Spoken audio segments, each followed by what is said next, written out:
Hello, my name is Michael Johnston. I am a graduate school student in the People's Republic of China, pursuing my doctoral degree in maritime law at Xiamen University in the coastal Chinese city of Xiamen in southern China. Today is November 29th, 2015, and today I'm here to talk to you about Dungeons and Dragons, or D&D, in China. So when I was younger, I played a lot of Dungeons and Dragons, D&D. It was one of my favorite pastimes. I used to play it a lot with my friends, with Sean and Carlos and Dustin and Greg Holt, Nathan Bench, a lot of my friends growing up in the old neighborhood. So Dungeons and Dragons is something I've played for quite some time. And I was fortunate enough to discover a play group right here in China, very close to where I go to school. I really wanted to join the play group, but I just don't have the time. I love D&D. I haven't played in some time, but being a doctoral student, I just don't have the ability to balance my time enough to play D&D, which is unfortunate because I really wanted to play. They had a really good game master, a really good group of people playing, and I really wanted to participate, but unfortunately I just couldn't balance the time, so I had to tell them no. But they did let me sit in on a session, and I asked them if it was okay to record some of their play, because I know people want to see some of the stuff that goes on in China, and in particular my younger sister, Vanry the Rogue, or Anna Johnston, who now is also getting involved in D&D. Unfortunately, she didn't get involved in D&D when we were growing up together, but, whatever. Better late than never. So, in particular, I wanted her to see this. Okay, so first, let's talk a little bit about Dungeons and Dragons. Now, I have forgotten more about Dungeons and Dragons than some people have ever even known, okay? But we'll talk a little bit about what D&D is. So Dungeons and Dragons is what they call a role-playing game, or RPG. What that means is, well, the word RPG has more than one meaning. It's supposed to mean a type of game where the action of play is you and the play group assuming an alternative persona, a role that you play. That's a role-playing game. Okay, but beginning with Dungeons and Dragons, D&D created a whole new concept in the world of role-playing games, and that concept is tabletop role-playing games. That is a type of game where you combine elements from traditional board games and miniature war games with ideas from role-playing. So before D&D, of course, they had improvisational theater, you had, Civil War reenactment, Renaissance plays, and stuff like this. But D&D had the idea of, hey, let's have a game where you're basically playing a board game, but it's not just any board game. The board game is a platform for you to tell stories. And the two people who invented this idea, Gary Gygax and Dave Arneson, they were a couple of geeky, comic book reading hobbyist guys, and they really liked to play mini war games. They like to play war games like Risk, but more medievally. And they invented their own game of that type called Chainmail. Chainmail was like Risk, but with little, knights and foot soldiers in medieval armor fighting each other. Okay, that was, that's what that was.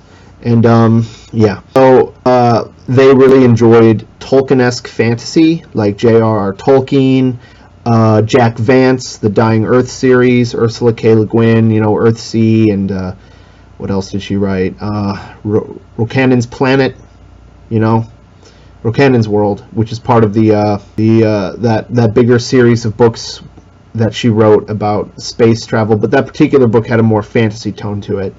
And other fantasy works like this, Lewis Carroll, Alice in Wonderland, the Edgar Rice Burroughs John Carter series, even though that's them going to another planet, It had a medieval feel to it because it's a lot of sword fighting and kind of magic. And of course, Conan the Barbarian and Cole the Conqueror by Ron E. Howard. So, you know, Howard, Jack Vance, J.R.R. Tolkien, these kinds of stuff. And they're like, hey, let's create a game where we basically pretend to be living in a world like Middle-earth, like Harry Potter, like Chronicles of Narnia, C.S. Lewis, you know, these kinds of works. And we're going to each invent our own character, and we're going to go on quests and missions and adventures, and we're going to interact with each other like we were in character, okay?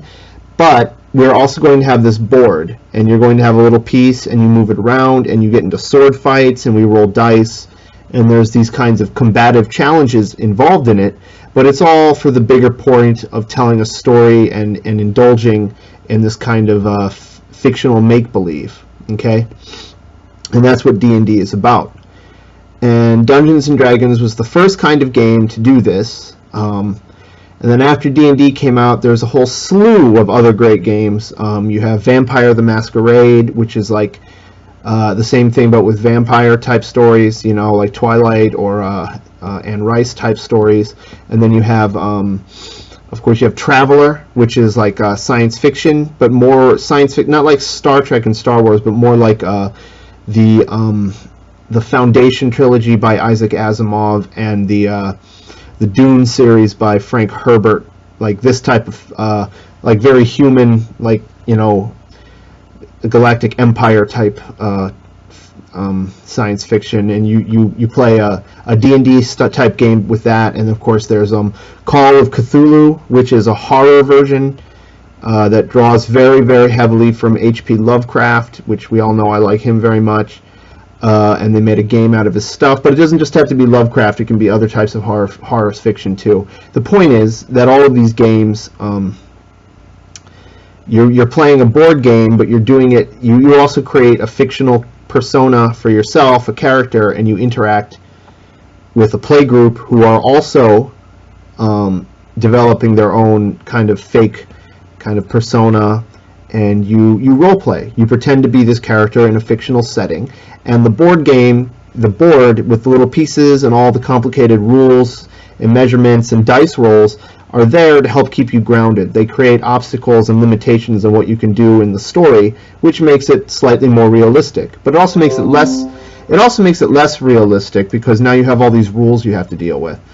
D&D was the first to do this. So in D&D, as in most of these other games, you have two kinds of players. You have one player called a dungeon master. You can also call him the game master, the referee, the storyteller, and that's the player who describes the setting and the situation that the characters find themselves in, and who controls the minor cast of characters that they call non-playable characters, or NPCs, which are the lesser characters that the main group of players interact with. So the D&D is kind of like, a simple way of putting it, the D&D is like the author, okay? He or she describes the setting. And then you have other players that are called player characters, or PCs, which are the people, the individuals in the game who assume one persona. Sometimes you can play more than one character, but generally one, and you're the main characters, the main focus of the story. So basically it's the dungeon master, the DM, describing scenarios, describing situations, and then you, the player, the PC, have to react or interact in these situations.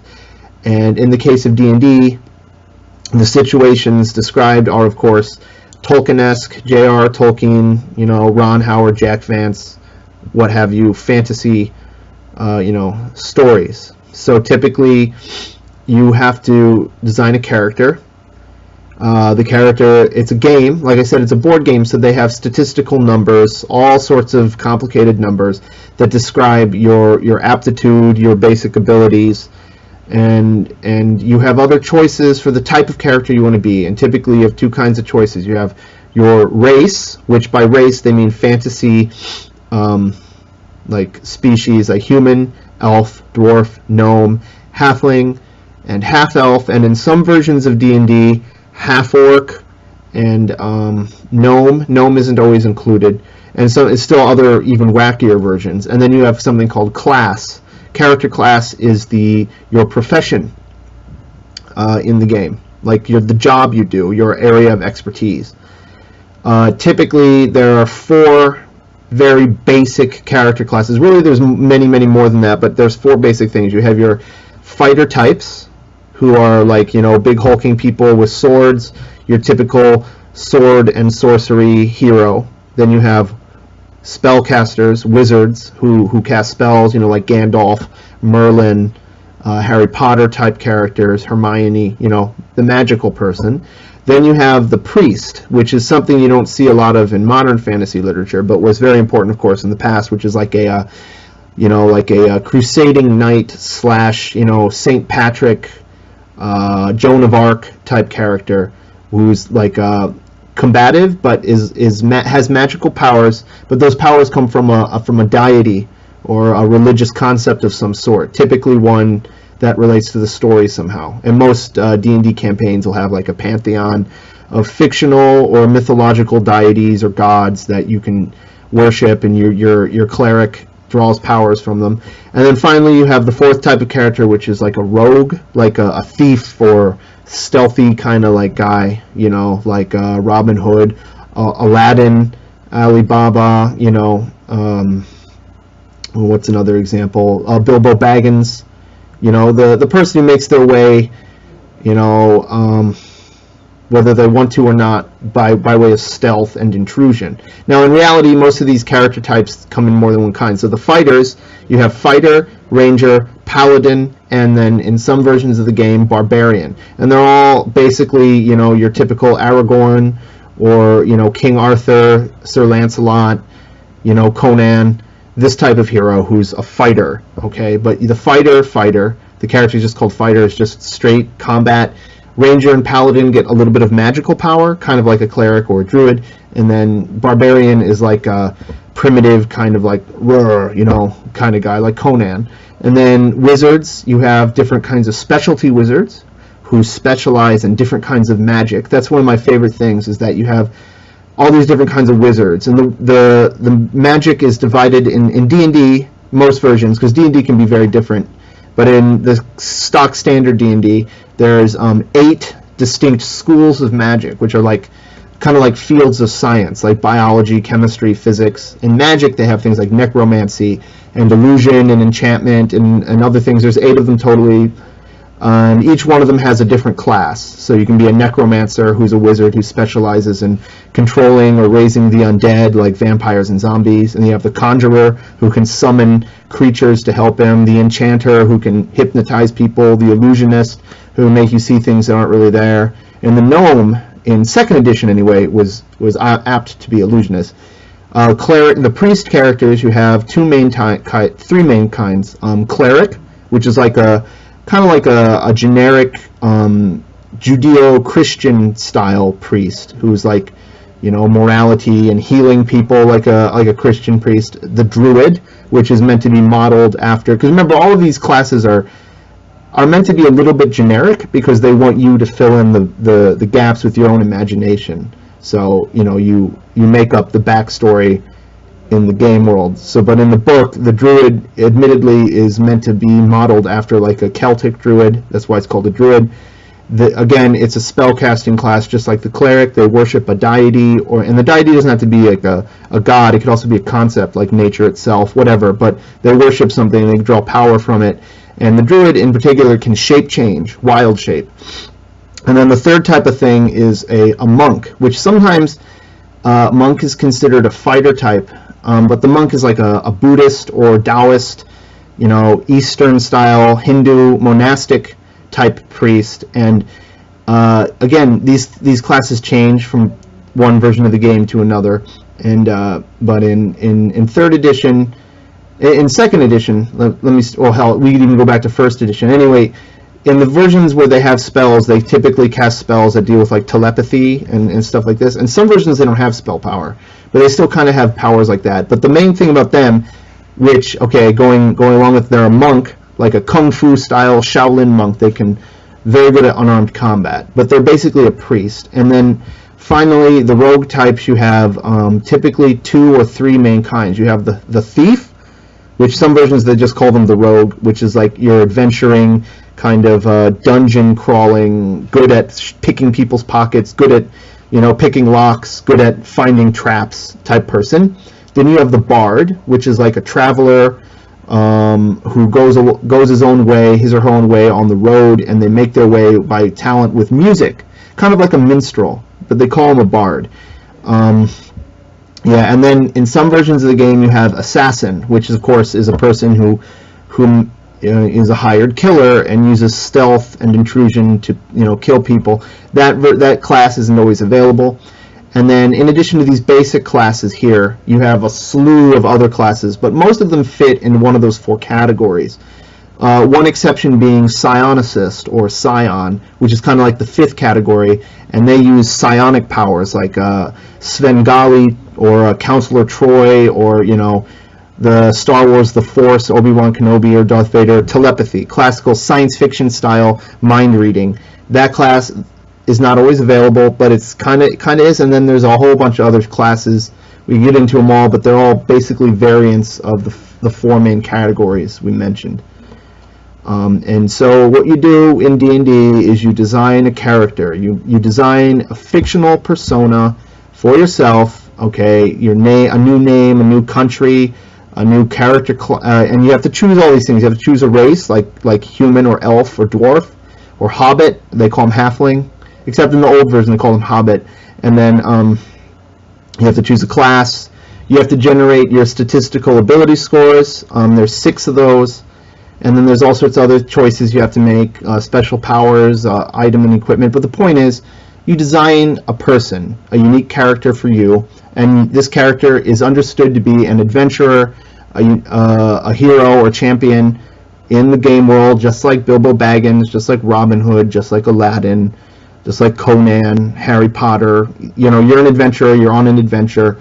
The DM, the Dungeon Master, describes situations and gives challenges to you. You conquer those challenges, and as you do so, you get experience points, and the more experience points you earn, you go up in levels. Okay, the lowest level, everybody starts off at 1st level, and they go up, and you can go up to 20th level, sometimes higher or lower, depending on the version of the game. And most of these ideas should seem normal to people who've played video games, but the point is D&D is unique because it was D&D that invented this whole idea. Okay, and D&D isn't a computer game, it's a tabletop role-playing game. You play it with pen and paper and dice and miniature figurines and a board, and you like a board game, like Chutes and Ladders, but instead of just moving pieces, you have character ideas. Okay, so D&D has been around for a very, very long time. D&D was first invented in 1974 by 2 people, Gary Gygax and Dave Arneson. They had previously worked together on another game called Chainmail, which was a miniature war game, kind of like Risk. And they decided to expand into making fantasy games. And in 1974, they published Dungeons & Dragons. Dungeons & Dragons in 1974 is the original version, published in 1974, is called OD&D, Original Dungeons & Dragons, or OD&D, and it lasted for 3 years, from 1974 to 1977. It had 3 books: Men and Magic, Monsters and Treasure, and The Underworld and Wilderness Adventures. All 3 of those core rulebooks came in a box set, and that's why it's sometimes called the White Box set. It had 7 splat books, that is, expansion books. Those were Eldritch Wizardry, Greyhawk, Blackmoor, Swords and Spells, and some other ones. Those are the secondary books. We don't need to get into them. In 1976 or 1977, they canceled the original version of the game, and they started publishing 2 separate games at the same time because they wanted to market Dungeons and Dragons to different kinds of people. To little kids, they marketed a version of the game that was entitled Dungeons and Dragons, okay, just like the original game, but it wasn't the same as the original game at all. And it was a new version of the game, and typically, as a retronym, this version of the game is referred to as Basic Dungeons and Dragons, or BD&D. because the very first book that was published for this version of the game was called Dungeons & Dragons: The Basic Set. And although that was the title of the book, it was not the title of the game. The title of the game was Dungeons & Dragons, but Basic Set was the title of the book. But it's not the same version of D&D that was published in 1974. It's a new version, and so BD&D is the name used to differentiate it from the original version. BD&D was written by two people, Tom Moldvay and Eric C. Holmes III, and then later somebody else came in on it. They did something different with this version. They published it in installments. They didn't just give you like a core book or core rule books. They published it in installments. First they had the basic set that was published in 1977, and it took you from levels 1 to 3. Now that's because originally they didn't want this to be its own game. They wanted this to be a tie-in to the other line, AD&D, which we'll get into in just a second. But later they continued to publish it as its own version. And in 1981, they published the Expert Set, which takes you from levels 4 to 14. So Basic Set, 1 to 3. Expert Set, 4 to 14. Then they had the Companion Set, published in 1983, which was levels 15 to 25. And then in 1984, they published the Master Set, which was levels 26 to 36. That was in 1984. And then finally in 1985 they had the Immortal Set, which was levels 36 and above. So they published it in installments. Okay, Basic Set, Expert Set, Companion Set, Master Set, Immortal Set. And then finally in the year 1991 they published the Rules Cyclopedia, which was all of them put together into one book. Okay, except for Immortals. They didn't include that one in there, but you could still get it. Okay, that's BD&D. Now let's look at the other one, AD&D, Advanced Dungeons & Dragons, also published in the year 1977. So BD&D, that whole other one, was marketed towards younger players, but many older players also enjoyed it. But AD&D was meant for older players. AD&D was published in 1977. It had 3 core rule books, and they weren't all published in the same year. It had the Monster Manual, which had all the beasts and enemies that you would fight listed in it. The Player's Handbook, which was the book that had all the basic information for you, the player, to generate your character and play the game, find equipment. And then the Dungeon Master's Guide, which was a book for the Dungeon Master, the DM, the player who describes the scenario and builds the adventure, the main storyteller. The book for that person was published in 1979. So finally, that's when they had all the books published. Those are the core rule books. Advanced Dungeons & Dragons had about 14 other splat books, or like lesser books that you could tie in. It had a, Manual to the Planes, Oriental Adventures, and the most important one was Unearthed Arcana, which was published in 1985. Unearthed Arcana is sometimes called the 4th core rulebook. And it was just a collection of different ideas from all over the place put together. AD&D also had its own magazine called Dungeon Magazine, or Dragon Magazine, and Unearthed Arcana drew a lot of stuff from that. Then, in the year 1989, they decided that Advanced Dungeons & Dragons, AD&D, needed to be retooled, and so they scrapped the first version of the game, which is now today called AD&D First Edition, and in 1989 they published a new version of the game, AD&D Second Edition, and this is when I began playing the game. This is the version of the game I started to play, the 4th version of D&D, known as AD&D Second Edition. Again, they organized it just like AD&D First. It had 3 core rulebooks: Player's Handbook, Dungeon Master's Guide, Monstrous Manual. They called it Monstrous Compendium at first. It was like a loose-leaf binder. Later they got rid of it and replaced it with Monstrous Manual. AD&D Second Edition also had a lot of splat books. The most significant ones were the so-called complete books, which came in 2 kinds. You had what they called Player's Handbook Rules Supplements, PHBR series, which were a bunch of maroon-colored loose paperback books, one for each race and one for each class, except for gnomes and halflings. They put those together, and they also introduced some new classes with that. And then the DMGR, or Dungeon Master Guide Rule Supplements, which were all of the which were all of the things for the DM, and had like the villain's handbook and like arms and equipment. Those were less popular, but the arms and equipment was very popular. So that was second edition. That was 1989 to 1994. Then in 1995 they had the revised second edition, also known as AD&D 2.5. AD&D 2.5 is the same as AD&D, but they changed the book covers and they made some minor tweaks. But the most important thing about the 2.5 edition is the Splat books. They introduced some new Splat books, which is the so-called Options series, which was, there was 4 books: Player's Options, Combat and Tactics, Player's Options, Spells and Magic, Player's Option, Skills and Powers, and then Dungeon Master's Option, High Level Campaign. These 4 books, when you take those 4 books and add them to AD&D second edition, that's when you stop calling it second edition and you start calling it 2.5 edition. The most important of those 4 books was Player's Options, Skills and Powers. That was like the keystone of those 4 books, because all the rules in that book tied the other ones together. But High Level Campaigns is important because third edition Epic Handbook is literally a complete copy of DM's Option High Level Campaign from 2.5 edition.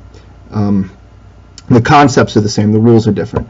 So that's AD&D 2.5 edition. Okay, so now we've talked about OD&D, BD&D, AD&D first, AD&D 1.5. AD&D 1.5 is first edition plus Unearthed Arcana. AD&D second edition, AD&D 2.5, which is second edition plus the Player's Options stuff. Then finally, in the year 2000, they made AD&D third edition. At that point, they decided to get rid of the two-pronged strategy, the BD&D versus AD&D thing. They took that and they got rid of it and made a whole new version. That's AD&D third edition. AD&D third edition, they did something different, something that was really unique and that completely shook up the world of tabletop role-playing games. And that was that they introduced something called the D20 mechanic. Now, before this time, they had already been using the 20-sided dice, the iconic dice. So they use several different dice. We'll get into it in just a bit. But they introduced a new. What they did is they decided, okay, there's a saying, the greatest system in the world. No, okay, there's a saying in Visual Basic, okay, old programming thing. The worst computer programmer in the world is the one who writes a separate computer subroutine for everything the computer does. What you want to do is you want to write basic subroutines that can be reused over and over again. Okay, prior to AD&D 3rd edition, most of the different versions of D&D had really just rules that were just all over the place. When you learn to play D&D 2nd edition or 1st or BD&D, any of the older versions of the game, they have rules that are kind of, it has a sort of we made it up as we went kind of feel to it. Like the rule for how to ride a horse is very different than the rule for how to swing a sword. It's all just kind of all over the place. Making a saving throw is different from making a skill check or proficiency check.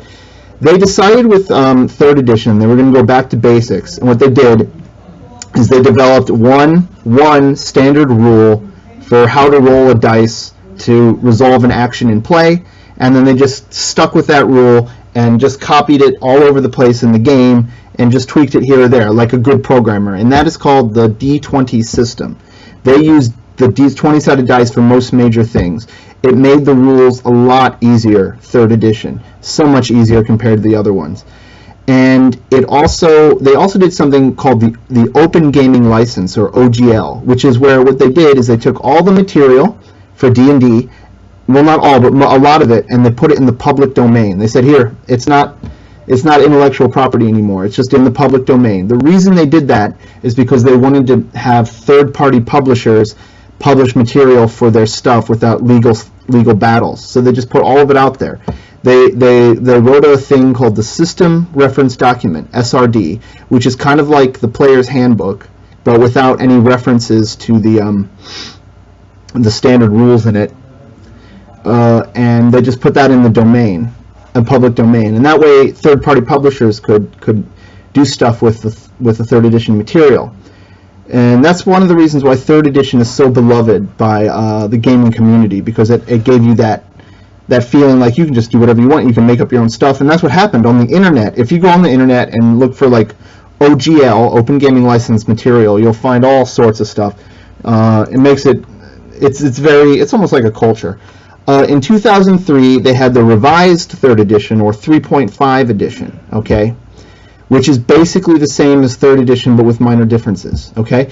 Then in the year 2008, they released Dungeons & Dragons 4th edition, okay? 4th edition is one of the most controversial Dungeons & Dragons because they made lots and lots of changes to it that lots of people just didn't like, and they took away the OGL. Technically, the OGL is still there, but it's not compatible with 4th edition. It's a whole new thing of rules. 4th edition really broke with the D&D format. So all of the other versions of the game that I've talked about heretofore, except for OD&D. OD&D was also just like the rules were all over the place. But beginning with AD&D first and with BD&D, most of the versions of the game have been basically the same in terms of their concept and in terms of the basic ideas, like the races, the classes, the ability scores, stuff like this. The only thing that changes is the basic mechanics between the different versions of the game. That's not the only thing, but basically.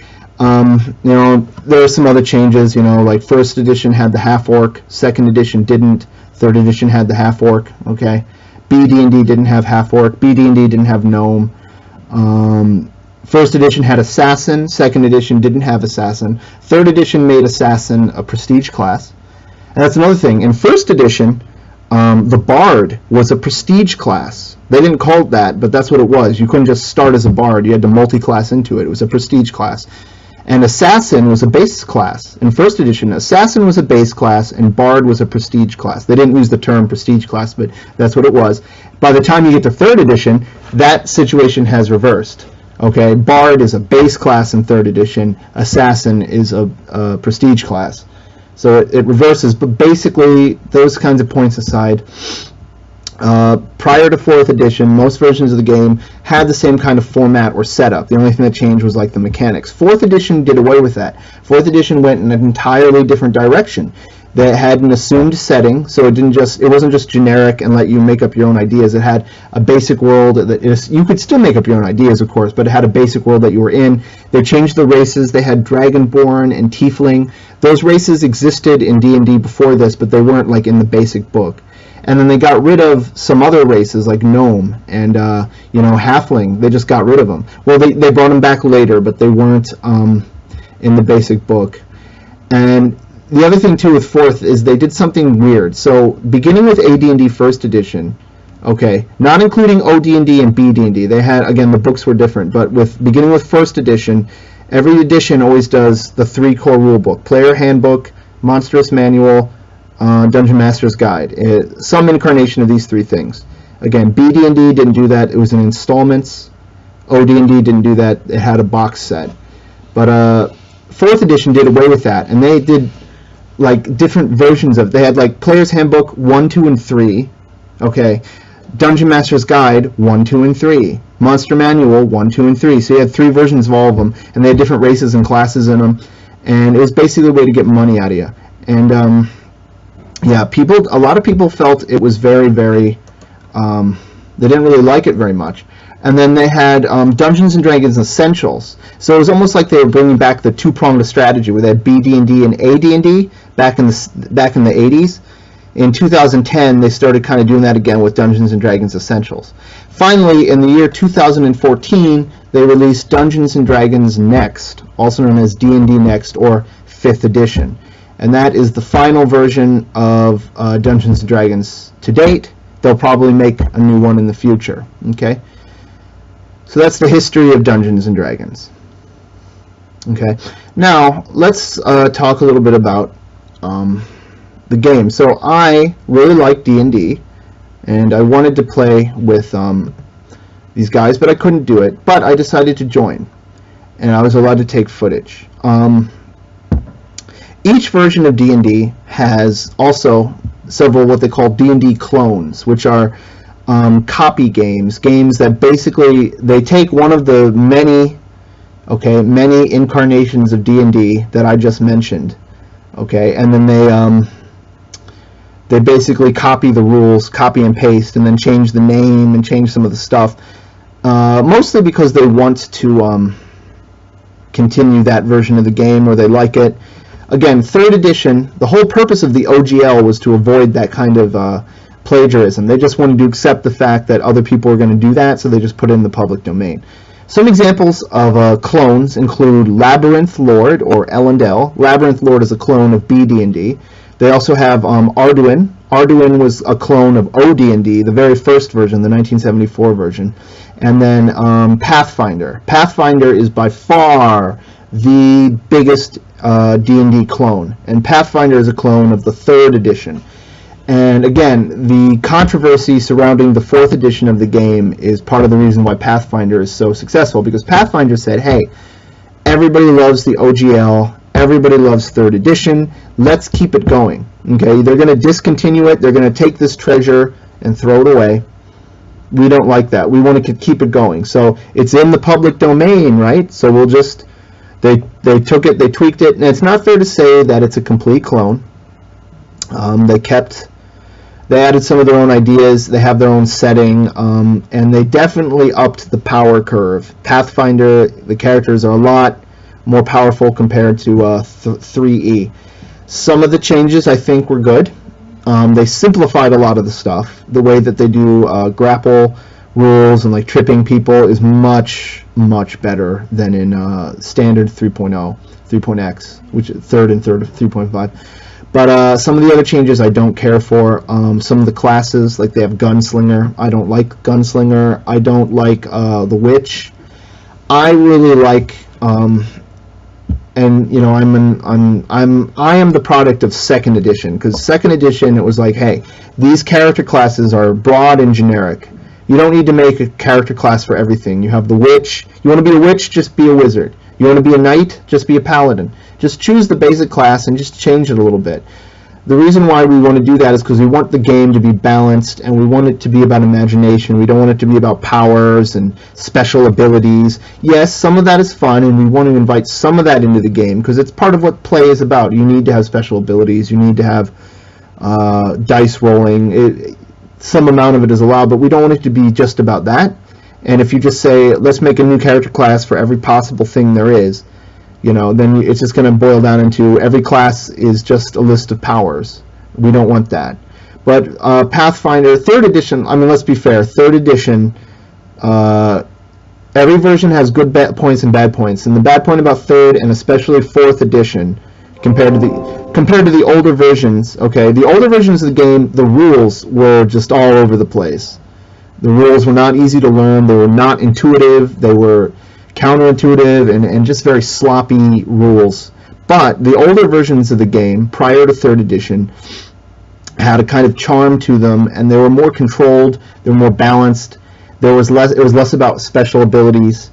3rd edition, they got rid of the clunkiness and wonkiness, and they made it a smoother game, but the trade-off was that it had so much more splat books. Like every version had splat books. Okay, anybody? Oh, this version did. No, they all did. Starting with OD&D. OD&D had 7 splat books. BD&D had splat books. AD&D First Edition had 14 splat books, manuals of the plane, and all that stuff. 2nd Edition had the Maroon handbooks, you know, and the Player's Options books, which are like 2.5. And then, you know, 1st Edition had Unearthed Arcana. Those are all splat books. But 3rd Edition is the king of splat books because they put the OGL out there and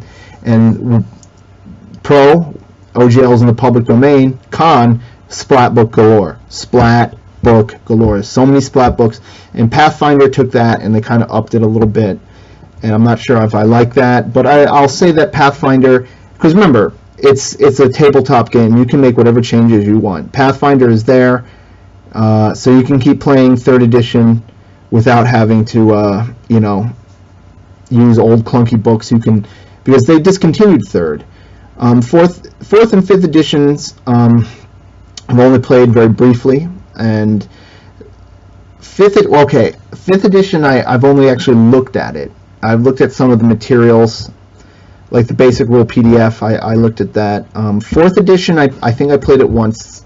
The rules are just so different. 3rd edition, anyway, the the version of the game we played was Pathfinder, which is based on the 3rd edition. It's a 3E clone. And sometimes they call it 3.75. They have 3.5, which is the revised 3rd edition. This is like 3.75 because it's basically the same game, but they've made tweaks to it. And that's the version we played. So the guy who ran it is a guy named Chris. He's a friend that I met through my other friends, Ted and Daniel and Owen and Jason and Carol and those guys, that clique. And he runs a little game. He lives very close to me. He lives right by Xiamen University. It's so fortuitous. It's right next to Xiamen University where I live. And they play at a place called the Prague Cafe. It's owned by a guy named Mike, who happens to be from the Czech Republic. He's from the Czech Republic, and he lives in China, and he owns his own cafe, the Prague Cafe. And Chris and his friends, Chris is the dungeon master, and he and his friends play at the Prague Cafe. And they invited me along to look. It's right next to where I live. It'd be very easy for me to jump in, but unfortunately, D&D is a mental game. You have to have time to devote to the game. I do not. I mean, I need D&D. You need to. I love D&D, but it's just the time. I'm just not there. Maybe next year when I don't have classes. But he invited me to it, and they seemed like a cool group of people. Everybody was really nice, very awesome people, and they really understood the game, and they had a lot of fun. Chris developed his own campaign world. It was very unique. It was kind of like Baldur's Gate, kind of, or maybe it's more like Warcraft. Almost like, okay, that's a bad comparison, but kind of like World of Warcraft in that there's a sort of interdimensional portal concept in it. There's a world that had several different kingdoms, and then something happened where some portals opened, and some demons came through the portal. And in the ensuing war that followed, a group of heroes arose to fight the demons, but then the heroes themselves became the villains, and they're the main antagonists of the storyline. And the players, the PCs, they're another group of heroes who are trying to kill the first group of heroes who have now become villains. There's 4 of them, and I forgot what they're called. And they're working for a dragon, a great worm, a red dragon, who's kind of like their, I guess you could say, Deckard Cain, or, that type of character, the informational guy who's helping them. And they have to adventure around the world. They have to kill the 4 bad heroes, and doing that closes the gate. Political changes have happened, cultural changes have happened in the game world, and they have to deal with that as well. Yeah, and it's a very interesting campaign world. Unfortunately, I just don't have the time. It's that, or or I don't have any other hobbies, because there's just no time. Anyway, yeah, so I got to see some of their game, and yeah, that's it. Thank you. Goodbye.